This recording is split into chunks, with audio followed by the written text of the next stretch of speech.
We finally arrived to the core of the interviewing process, the questions. And I'm going to tell you a little trick I even use for myself, which is the word paper. The first word for paper would be past performance. When you focus your questions, make sure that you're looking at past performance versus future performance, because it is the best indicator of future performance. Such as, for example, instead of asking, what is your management style? Ask them, how did you manage your team in the past? And later on, go and request other questions linked to that management style that the person demonstrated in the past. The second word is avoid questions. Questions such as politic views or family status really should not take place in an interview process. So please avoid those questions because it can lead to legal issues later on. The third word is prepared questions. And it's not that you've got to avoid them, but you've got to be careful with them.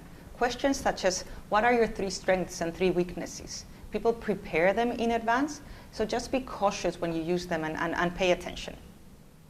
The fourth letter is examples. Let me put an example here.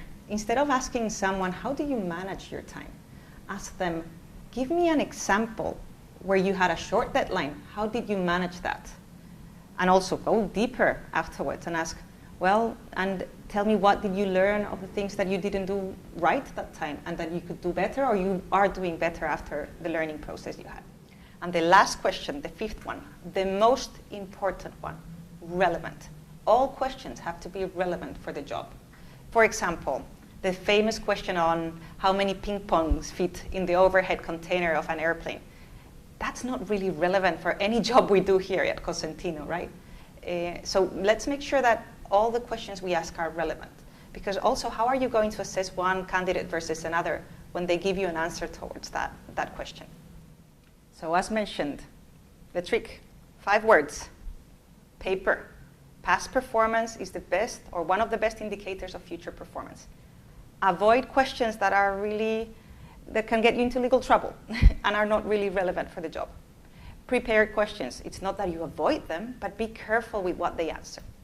Fourth, examples. Remember to ask for specific examples when they did something so you can dig further and understand better the fit of the candidate to the position. And finally, and the most important one, is relevant. They have to be relevant for the job.